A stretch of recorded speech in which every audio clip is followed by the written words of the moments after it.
Welcome back to our English Learning Podcast, where we make English feel simple, friendly, and easy to understand. Today, we are going to talk about something that almost every English learner struggles with: understanding native speakers. Many students tell me, "Teacher, I can understand English lessons.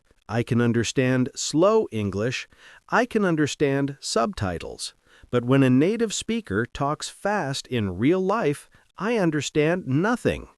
If this happens to you, don't worry. You are not weak. You are not slow. You are not bad at English. You are simply experiencing the natural difference between classroom English and real English. Native speakers don't speak slowly. They don't pronounce every word clearly. They don't pause between sentences. They connect words, they shorten sounds, they use slang, and they speak with emotion. Today, I want to help you understand them easily, without stress, without fear, without feeling lost. The first thing to remember is this: native speakers don't speak fast English. They speak connected English. When they say sentences, they blend the words together. For example, instead of saying, "Do you want to eat?" clearly, they say, "Do you want to eat?" Instead of "I am going to," they say, "I'm gonna." Instead of "What are you doing?" they say, "What you doing?" When you listen for single words, you get confused. But when you start listening for the whole sound, the whole rhythm, the whole idea, everything becomes easier. Understanding native speakers is not about understanding every word. It is about understanding the meaning.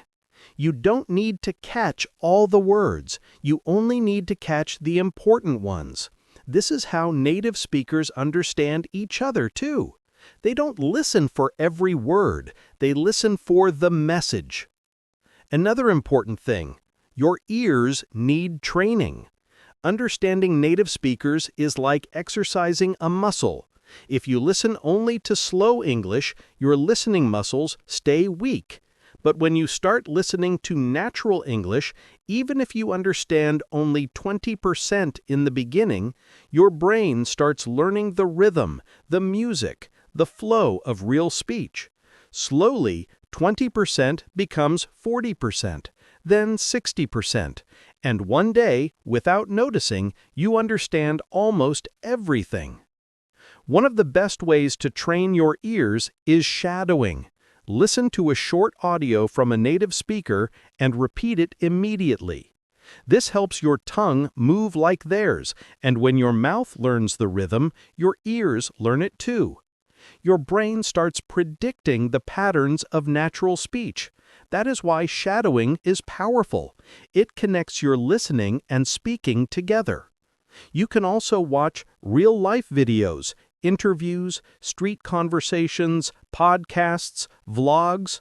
Don't worry if it feels difficult. Start with short clips. Watch the same clip 3 times. First time, just watch and relax. Second time, watch with subtitles. Third time, watch without subtitles. You will notice that your brain catches more each time. This is how you train your listening gradually, without stress. Also remember, native speakers use a lot of informal phrases, things you don't usually learn in textbooks. They say kinda, sorta, wanna, gonna, lemme, gimme, gotta, and many more. At first, these sound strange, but when you hear them again and again, you start recognizing them naturally.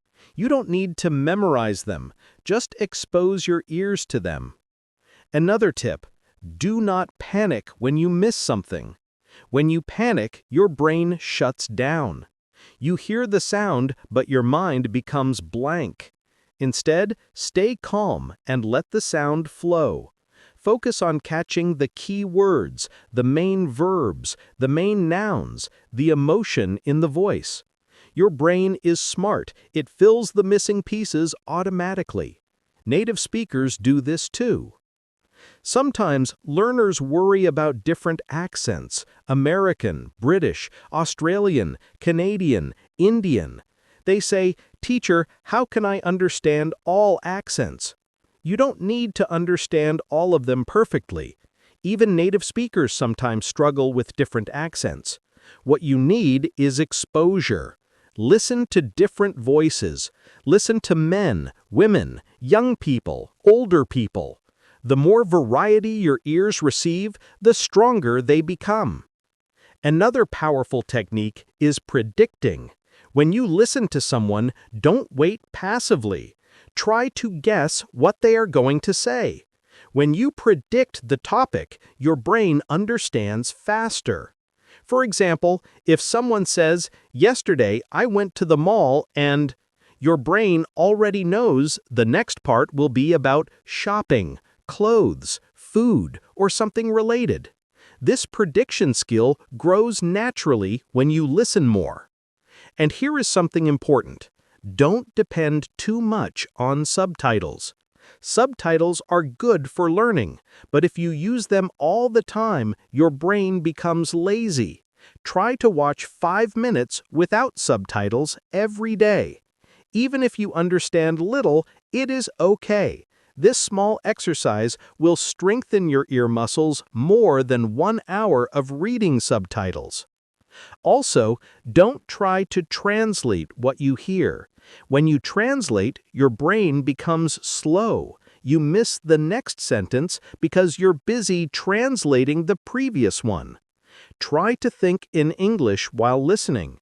Listen to the sound and let the meaning appear naturally. This skill takes time, but once you get it, understanding native speakers becomes much easier. The most important thing is this: be patient with yourself. Understanding native speakers easily is not magic. It is training, it is practice, it is daily exposure. But every day you listen, even for 10 minutes, you grow. Your brain adapts, your ears become sharper, your confidence becomes stronger. And don't forget, you don't need perfect listening to communicate. You only need enough listening to follow the conversation. And you will get there, step by step. So keep listening, keep practicing, keep shadowing, keep exposing your ears to real English. One day you will realize something beautiful. Native speakers are no longer fast. They are no longer confusing. They sound clear. They sound natural. They sound easy. Thank you for listening today. You are getting better every single day. Keep going. Your English brain is growing stronger than you think.